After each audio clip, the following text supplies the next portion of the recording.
Hola a todos, bienvenidos a este programa llamado The Black Noise, el programa donde analizamos música, donde hablamos del formato físico, tanto vinil, cassette y CD. Y pues el día de hoy vamos a analizar otra discografía. El día de hoy vamos a hablar de uno de mis proyectos favoritos que pues podría considerarse más que una banda, un proyecto, sobre todo porque solo hay una persona constante en todos los discos, que es el gran Marilyn Manson, Brian Wagner, que pues nos ha regalado una discografía bastante longeva desde hace muchos años y pues el día de hoy vamos a analizarla, así que vamos a darle.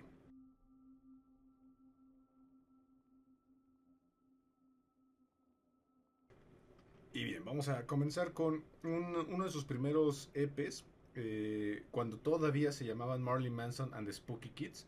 Este es un primer EP que lo conseguí en una tienda de discos ahí en Guadalajara. Así lo tenían en stock bastante raro porque pues yo desde hace muchos años he sido fan de él y nunca lo había visto. Pero bueno, estamos hablando de Birth of the Antichrist, este EP en donde pues Manson apenas está con estos primeros esbozos de su música, de sus temáticas. Recuerden que todos los integrantes de la banda y la mayoría de sus temáticas al inicio eran sobre asesinos en serie combinados con figuras públicas tipo Madonna, la misma Marilyn Monroe, ese tipo de cosas. Y pues aquí tiene algunas canciones que después estarían en su primer disco, el Portrait of an American Family. Este es, por ejemplo, My Monkey, por ahí tiene Sam Son of Man, que después la convertiría en otra canción, pero por ahí está el sampler. Y por ahí tiene un sampleo también de Iron Man de Black Sabbath en la canción Sam Son of Man, justamente la que estábamos mencionando. Así que este sería, digamos, su primer lanzamiento como EP. De hecho, hay varios que pueden conseguir de Marilyn Manson and the Spooky Kids, pero este es el único que yo tengo, así que pues bueno, empezamos con este, Marilyn Manson and the Spooky Kids, con su primer EP, Birth of the Antichrist. Y bien, ya después sacaría su primer disco oficial, lo sacaría en 1993 bajo el nombre ya oficial de Marilyn Manson, Portrait of an American Family, que además tiene la curiosidad de que aquí ya estaba involucrado Trent Reznor, él fue como el productor ejecutivo de este disco, desde su disquera Nothing Records, y también estuvo relacionado con Interscope, un disco que en mi opinión suena sumamente punk, un disco que tiene unos sonidos bastante similares a lo que era el punk, a lo que era el shock rock. Aquí todavía el shock rock no está tan detallado como lo sería en el futuro, pero sin duda sería un parteaguas. Aparte, la portada la hizo Manson con, supongo que es plastilina o arcilla, de esta familia pues bastante grotesca, y aquí es donde Manson empezaría a denunciar todas estas cosas que él odiaba de la cultura americana. Tenemos por aquí un single bastante importante que fue Lunchbox, que lo tenemos aquí en su versión single. Y que Manson aquí empezaría con todas estas canciones relacionando, como decíamos, ¿no? Los asesinos en serie, la cultura pop estadounidense. Por ejemplo, tenemos ahí una canción muy importante que es Dope Hat, en donde incluso hace una versión bastante distorsionada de la película Willy Wonka y la fábrica de chocolate. Eh, un disco, repito, bastante punk, que para mí es uno de los mejores debuts de la historia de la música, el Portrait of an American Family de Marilyn Manson. Y bien, en 1994 sacaría otro EP que también sería muy importante. Estamos hablando del Smells Like Children. Vean esa portada, es excelente con este Manson, con las letras justamente haciendo alusión a Charlie, la fábrica de chocolate. Y que aquí pues vendría uno de sus primeros covers, un cover que pues básicamente lo sacó a la fama, que es Sweet Dreams Are Made of This de Europhonics, que además pues toda la imaginería que tendría la banda sería súper importante, sobre todo porque aquí ya oficialmente conoceríamos a la banda tal cual, y que pues tendríamos a su gran colaborador, ¿no? Twiggy Ramírez, que él estaría en casi todos los discos futuros hasta que llegó a un punto de quiebre donde se pelearon, pero bueno, eso lo dejaremos más adelante. Un gran EP donde vienen muchísimas canciones experimentales, por ahí podríamos hablar de I Put a Spell on You, que también es una canción bastante buena, bastante experimental. Así que como buen inicio, Smells Like Children, el EP de 1994 de Marilyn Manson. Y bien, ahora sí vámonos a la gran obra, 1996, repite Trent Reznor por acá, y sacaría uno de mis discos favoritos, un disco que ya he mencionado varias veces en los discos que más me gustan y los que más me cambiaron la vida, los que más me han influido. Sin duda, este está en el top 5. Estamos hablando del Antichrist Superstar, el disco que empezaría la gran trilogía de Manson de los noventas, un disco que pues básicamente él se inspiró en toda la filosofía de Nietzsche, se inspiró en toda esta pudredumbre que hay tanto en Estados Unidos como en el mundo, un disco que está dividido en tres partes, que vendrían siendo el Hierophante, The Inauguration of the Worm y The Disintegrator Rising, que pues básicamente, como si han leído a Nietzsche, pues estaría dividido en los capítulos de el camello, el león y el niño, ¿no? Las transformaciones del hombre para llegar al superhombre. Y por aquí tenemos una rareza. Esto lo conseguí hace poco en una tienda aquí en México, Sabotage Records. Estamos hablando del Alternative Antichrist, un disco que básicamente son los demos y algunas rarezas de las sesiones del Antichrist Superstar. De hecho, si lo buscan en Discogs, sí aparece, pero no tiene precio porque pues por aquí creo que hay una leyenda que dice que no se puede vender, que no está a la venta, no debería estar a la venta porque es como algo bastante raro. Pero bueno, yo lo tengo y la verdad suena súper chido la forma en la que varias de las canciones que quedaron en el disco se empezaron a construir a partir de el Alternative Antichrist. Y pues para mí un disco tan oscuro, tan malvado, un disco que de verdad suena a ese Manson sumamente enojado, sumamente furioso, muy rabioso, y que pues básicamente representaba perfectamente lo que Nietzsche quería decir, ¿no? Esta parte del superhombre y de la introspección humana, pero desde un punto de vista bastante malvado, y que pues básicamente este fue el disco que hizo que Manson se convirtiera en el enemigo número uno público de Estados Unidos y que empezaría toda la polémica, ¿no? Pero bueno, yo con este lo conocí y este es mi favorito y es un disco que a mí me cambió la vida y que hasta el día de hoy lo sigo escuchando y descubriendo cosas nuevas, ¿no? Antichrist Superstar de 1996 de Marilyn Manson. Por aquí se me olvidó también este single, el Beautiful People. Este es japonés y también pues tal vez el single más conocido de Manson de esta época y tal vez de su carrera, una canción que pues todo el mundo yo creo que la conoce, así que el Beautiful People single. Bien, nos vamos a ir al Mechanical Animals, la segunda parte de esta trilogía, un disco de 1998 en donde el guitarrista original Daisy Berkowitz sale en el disco anterior debido a todas las sesiones bastante exhaustivas que tuvo el Antichrist Superstar. De hecho, en varios documentales cuentan que entre Manson y Trent Reznor trataban muy mal a la banda, al grado de que no los dejaban dormir, de que tocaban durante 36 horas seguidas para llegar a ese estado de locura. También el uso excesivo de drogas, y que Daisy Berkowitz decide salirse cuando en un punto Manson le rompe una guitarra que le había regalado su padre, y que pues bueno, eso ya fue el punto de quiebre. Entonces sale de la banda y llega otro guitarrista llamado Simsum. Y además en este disco participan Dave Navarro, guitarrista en ese entonces de Jane's Addiction, y Billy Corgan, también emblemático vocalista y guitarrista de los Smashing Pumpkins. Y este disco es un cambio estético interesante en toda la imaginería de Manson, ya que aquí se metería más al glam rock. De hecho, casi toda la parafernalia que vendría con la banda es del glam rock. Y tiene cosas interesantes, ya que tiene este filtro azul la caja, para que el libreto, lo voy a sacar rápido para que más o menos vean de qué estoy hablando.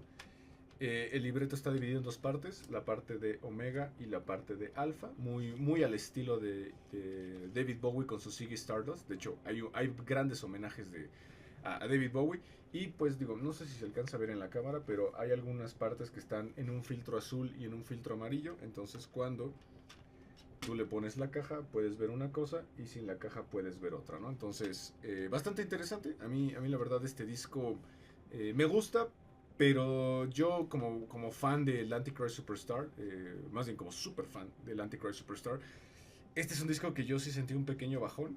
La verdad, yo prefiero este Manson más oscuro, más agresivo, y aquí pues se mete más a la parte de cómo la industria musical pues destruye a los artistas y los convierte básicamente en prostitutas, ¿no? Del medio. Así que Mechanical Animals 1998, la segunda parte de esta trilogía. Y bien, llega el año 2000, en donde pues lamentablemente unos años anteriores tuvimos la trágica masacre de Columbine, donde estos estudiantes se meten a su escuela a masacrar a más de 15 personas, y pues claramente el gobierno estadounidense y todos los ojos del mundo se pusieron en Marilyn Manson debido a que estos dos chicos eran muy fans, pero pues bueno, tenían que buscar un chivo expiatorio. Ese chivo lamentablemente fue Manson. Y en el año 2000 Manson, tras las acusaciones, tras toda la cancelación que tuvo, saca este disco, el Hollywood in the Shadow of the Valley of Death, en donde él básicamente reflexiona sobre cómo el gobierno o las corporaciones o la industria o el capitalismo, como lo quieran ver, siempre tiene que sacar un chivo expiatorio para expiar sus pecados y pues siempre tener a alguien a quien culpar, ¿no? Por eso sale Manson aquí crucificado, con la mandíbula rota, ya que él nunca pudo dar su opinión y solamente lo castigaron sin haber preguntado. La verdad, un disco que tiene también una imaginería muy interesante. Casi todas las referencias son hacia el tarot o hacia ese tipo de cosas. De hecho, todos los participantes de este disco aparecen como carta del tarot. Y algo interesante es que aquí por primera vez tenemos a un guitarrista que también le cambiaría mucho el sonido a Manson. Un guitarrista que a mí me gusta bastante y que por ahí me gustaría también terminar de coleccionar sus discos, porque como solistas son bastantes y no son tan fáciles de conseguir, que es John Five. Un guitarrista que estaría con Manson desde la gira del Mechanical Animals, pero aquí ya oficialmente se convierte en un miembro de la banda y que después tendría algunos conflictos con Manson. De hecho, hay un video muy famoso que está en la intro de este programa, en donde estaban tocando y Manson le patea la guitarra, una guitarra que John Five colecciona, y que pues de alguna manera la rompe. Se empiezan a pelear en el escenario y pues bueno, al final termina saliendo John Five, pero creo que después declararon que pues era algo que John Five básicamente tuvo un mal día, ¿no? Entonces Hollywood termina la trilogía, que además empieza al revés.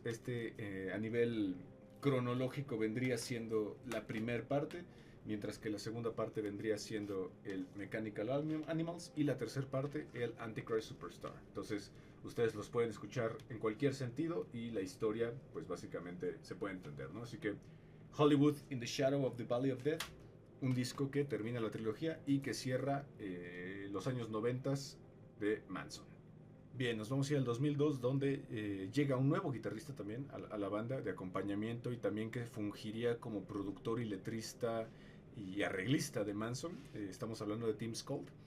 Tim Skold, que ya tenía una carrera como solista bastante interesante y que aquí en The Golden Age of Grotesque del año 2002, Manson otra vez cambia un poquito de género y se mete más como esta parte del burlesque, de esta música más como de cabaret. De hecho, si escuchan los singles que serían Mob Scene, o el gran cover que aparece aquí, que es Stated Love, sí tiene un cambio estilístico que tal vez a muchos no les gustó. De hecho, empezó a personificarse como este Mickey Mouse del infierno, que tiene estos dientes metálicos, que a mí me gustaba mucho este disco, solo que, repito, o sea, para mí Hollywood y Antichrist Superstar son los discos más oscuros de Manson, donde tenemos a este artista rabioso, atormentado y con una imagen bastante grotesca. Aquí también la tiene, pero de una manera un poquito más, yo diría caricaturesca. Por eso este disco creo que también no le fue del todo bien. Y pues bueno, también sería el último disco con John Five. Y además el último disco que anunciaría Manson como banda, ya que tomarían un break. Y pues bueno, ese break vino acompañado justamente de éxitos, el Lest We Forget, que saldría en el 2003, que ellos justamente, o bueno, Manson anunció que se retiraría de la música, se dedicaría a sus pinturas, y en este entonces tenía como la idea de hacer su propio viñedo, no sé cómo se le diga, de absenta, y pues bueno, tuvimos este Greatest Hits, que además vendría acompañado de otro cover bastante chido, que es el de Personal Jesus de The Depeche Mode. Así que aquí termina oficialmente la primera era de Marilyn Manson. Bien, llegaría el 2006, Manson regresa, oficialmente sí decidió regresar a hacer música. Aquí tenía una pareja bastante estable, que era Evan Rachel Wood, que después armaría todo el escándalo de los abusos a su persona, y ella fue la que invitó a varias chicas a también denunciar a Manson, que pues bueno, eso ya es chisme rosa, que aquí no nos interesa nada de eso. Pero aquí Manson pues básicamente ya no tiene a ninguno de los músicos con los que estaba participando anteriormente. De hecho, la gran mayoría se fue a Rob Zombie, como es el caso de John Five y Ginger Fish. Ellos se fueron a la banda de Rob Zombie y aquí se quedó solamente con Tim Skold, y sacaría un disco que además fue lanzado en la época en donde la música emo, el hardcore y toda esta música mucho más emocional estaba más de moda. Y pues yo creo que Manson entra bastante bien. un disco muy personal en donde él básicamente habla sobre sus divorcios, habla sobre cómo se le acusó durante varios años de ser pues un enemigo y que además hace una retrospectiva acerca de por qué él es el villano y saca este gran disco, ¿no? Eat Me, Drink Me, un disco que también no le fue del todo bien por justamente el cambio estético de que Manson se metió más a esta parte como del poeta atormentado, con una imagen incluso más vampírica, pero a mí me parece un disco extraordinario, creo que es súper emocional, súper denso y que además aquí lo tenemos en su formato de vinil, que también es bastante bonito el formato. Un disco que yo les recomiendo mucho. No sé si sea lo mejor para entrarle a Manson a partir de este disco, porque pues si tú venías con esa idea de que Manson era un tipo que hacía shock rock y que era muy agresivo, este no es exactamente el caso. Este viene siendo un disco un poquito más introspectivo, más melódico, más melancólico y pues tal vez muy denso, ¿no? Este es como para fans que ya conocen cómo puede ser Manson en una forma más depresiva. Así que Eat Me, Drink Me, a mí me parece extraordinario, un disco del año 2006. Y bien, 3 años después, Manson anunciaría que se vuelve a juntar con su gran amigo Twiggy Ramírez, que ya había estado anteriormente con él en toda la discografía de los noventas, y pues sacan este disco que también es bastante raro, The High End of Love, un disco en donde hay muchas baladas. Por ahí tenemos Devour, tenemos Running to the Edge of the World, que son básicamente baladas, pero creo que muy bien. O sea, Manson yo creo que también es un tipo que puede armarte canciones tristes y acústicas de una manera oscura, como es su marca personal. Y además aquí metería a un baterista que estaría con él durante muchos años, que sería Chris Brenna, que él ya venía siendo baterista de Nine Inch Nails en el pasado. Así que un disco extraño, un disco que la verdad tiene pocas canciones que sinceramente sí disfruto, pero yo creo que tiene muchos skips, así que es un disco pues bastante flojo dentro de la discografía de Manson, The High End of Low. Y bien, en el 2012 sacaría otro disco junto con Twiggy Ramírez y Chris Brenna, un disco que incluso vino a México con una exposición de sus obras, de su absenta y con algunos cortometrajes. Aquí en este entonces Manson tenía mucho el hype en el público de que iba a sacar una película basada en la vida más privada y oscura de Lewis Carroll, el creador de Alicia en el País de las Maravillas. Una película que se iba a llamar Fantasmagoria y que solo hubo por ahí un teaser, pero realmente nunca se estrenó nada. Empezó con esta era de cortometrajes, con mucha influencia incluso de Alejandro Jodorowsky. De hecho, si ven los cortometrajes de este disco, se parecen mucho a La Montaña Sagrada. Y saca este Born Villain, un disco que creo, con todo el dolor de mi corazón, porque soy muy fan de Manson, es un mal disco, la verdad es aburridísimo, es muy flojo. Los singles que tiene por ahí, que sería Slow Motion y Overneath the Path of Misery, la verdad muy malos, muy aburridos. De hecho la portada a mí se me hace horrorosa y no sé, o sea, la verdad me da mucha tristeza que Manson cayera en este tipo de discos que se sienten más como por compromiso y como por seguir vigente que realmente por sacar una obra que sea interesante, ¿no? Así que, pues lamentablemente el Born Villain a mí me parece un disco muy malo, muy aburrido y que no sé, tal vez en unos años lo vuelva a escuchar para, a lo mejor el tiempo le da un poco la razón, pero por ahora me parece que no. Así que Born Villain. Bien, en el 2015 se junta con un guitarrista y compositor de soundtracks bastante famosón, que por ahí hizo varios soundtracks como The Pacific Rim o hizo los de Deadpool, un tipo llamado Tyler Bates, que pues bueno, se alía con Manson y que pues yo creo que es lo mejor que le pudo pasar, ya que a partir de que llega Tyler Bates empieza una época donde Manson se empieza a recuperar un poquito a nivel compositivo.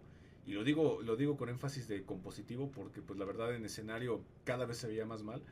Empezaba a salir ebrio a los conciertos, hacía cosas bastante imprudentes como subirle a las consolas y casi reventar las bocinas y pues la verdad bastante imprudente, pero a nivel musical saca discos muy interesantes, sobre todo este The Pale Emperor, un disco del 2015 que la verdad está muy bien. Aquí tenemos un Manson que está un poquito más orientado como al blues. Tiene muchas canciones que se meten al blues, como por ejemplo The Mephistopheles of Los Angeles, que es una gran canción. Una canción que a mí me gustó muchísimo y que tuvo un éxito por ahí moderado con un single que sacó también, que es Deep Six, que la verdad vean el video musical, es horroroso, pero bueno, no podemos regresar ni pedirle a Manson que regrese a esta época del shock rock más interesante de los noventas, pero yo creo que este disco cumple bien, está interesante y se nota que Tyler Bates le metió mucha mano porque pues la verdad los instrumentos están muy bien, así que The Pale Emperor, un disco interesante de esta nueva era de Manson. Bien, llegamos al 2017 donde saca otro disco que una vez más me parece un poco aburrido comparado con el pasado, que es The Pale Emperor, que era un disco donde volvía a surgir un poquito este Manson más interesante. Aquí saca Heaven Upside Down, un disco que no sé, la verdad no me gustó tampoco mucho. Por aquí tiene colaboraciones incluso con Courtney Love y con Johnny Depp. Y no sé, a mí la verdad me pareció aburrido. Tiene algunas canciones interesantes, con propuestas interesantes, pero en general es un disco que puede pasar sin pena ni gloria en su discografía. Y pues la verdad no recuerdo mucho, pues casi ninguna canción. O sea, me pareció un disco sumamente X. Así que pues bueno, Heaven Upside Down, ahí lo tenemos. Y bien, llega la pandemia, Manson intenta mantenerse vigente en esta época en donde pues todos teníamos bastantes cosas en qué pensar dentro de nuestro encierro y tal vez como lo platicamos en algún momento con discos de los Deftones que sacaron el OMS en pandemia, sacar discos en pandemia pues era un riesgo, ¿no? Porque o te iba muy bien y la gente se sentía aliviada gracias a tu música o pues la verdad la gente estaba tan ocupada con la pandemia y el encierro que pues nadie te hacía caso. Creo yo que eso le pasó un poco a Manson. Saca We Are Chaos en 2020 y aquí incorpora un bajista nuevo, que es el bajista que en algún momento estuvo con The Mars Volta, que es Juan Aldarete. Un disco que también me parece bastante aburrido. Tiene por ahí una que otra canción que está interesante, como por ejemplo la homónima, We Are Chaos y Pain You With My Love. Están bien, pero es eso, están bien. Nada más es eso, o sea, suena a Manson, pero no es una canción que se te quede pegada, ni tampoco es una canción que creo que nadie vaya a poner alguna vez en algún top de mejores canciones de la historia, y menos este disco. Está decente, nada más, eso es todo. Así que, pues bueno, We Are Chaos 2020, Marilyn Manson. Y por último, cuando pensamos que todo ya estaba perdido, cuando Manson tenía esta vorágine de demandas, de problemas que tuvo con Evan Rachel Wood y todas las chicas que empezaron a denunciarlo, que al final pues salió a favor de Manson y resultó que todo fue mentira o difamaciones, o a lo mejor se arreglaron afuera, repito, eso aquí no nos importa, y tenía un estado de salud bastante deplorable, donde había subido mucho de peso, donde estaba teniendo conciertos bastante lamentables y bastante imprudentes en sus actitudes. Y cuando todos pensamos que ya Manson estaba terminado, llega el 2024 y saca esta gran obra llamada One Assassination Under God, el capítulo 1. Eso significa que posiblemente vayamos a esperar un capítulo 2. Un disco donde regresamos a ese Manson más tradicional del shock rock, más agresivo. Por aquí tenemos canciones como A Sick of the Secrets Within, donde suena muchísimo al Hollywood. Y por ahí también tenemos canciones más agresivas como Raise the Red Flags, que sin problema yo creo que podría estar en Mechanical Animals. Y One Assassination Under God podría estar sin problemas en el Antichrist Superstar. Así que a mí me da mucho gusto que Manson regresara, que regresara de esta manera tan interesante y que además empezaría otra vez a tener estos videos musicales donde salían bandas, su banda completa, porque normalmente en esta segunda época pues él era el único que salía en los videos y aquí vuelve a tener participación de la banda. Y además por aquí está otro músico interesante que fue bajista de Rob Zombie durante muchos años, que es este Piggy D. ¿Okay? Que la verdad le aporta muchísimo, y por ahí también está la guitarrista de Cold Orange, que también le aporta muchísimo fuerza a la banda, así que a mí me da mucho gusto que este disco le fuera bien y sobre todo que para los fans se siente como que Manson está de regreso, su aspecto físico también está bastante bien y pues bueno, nada como un buen disco de Marilyn Manson para sentirte rabioso, ¿no? Así que One Assassination Under God, capítulo 1, muy bien. Y bueno, esa es oficialmente toda la discografía de Manson, o por lo menos la que yo tengo. Por ahí me falta el disco en vivo que es el Death to the World Tour, un disco que salió después del Mechanical Animals, donde incorporarían a John Five como miembro de la banda. Ese es el único que me falta, y alguna que otra rareza que por ahí podría aparecer como Marilyn Manson de Spooky Kids o algún single. Así que, pues nada, ojalá les haya gustado, ojalá puedan descubrir a Manson si es que no lo habían conocido nunca, o puedan encontrar algún disco interesante de las varias épocas que tiene Manson. Y pues nada, recuerden que en TikTok también analizamos la discografía, pero a nivel puntuación y con una pequeña reseña, y otras bandas por ahí tenemos. Así que nada, mi nombre es Ismael y pues gracias por escucharnos aquí en The Blackest Noise. Chao.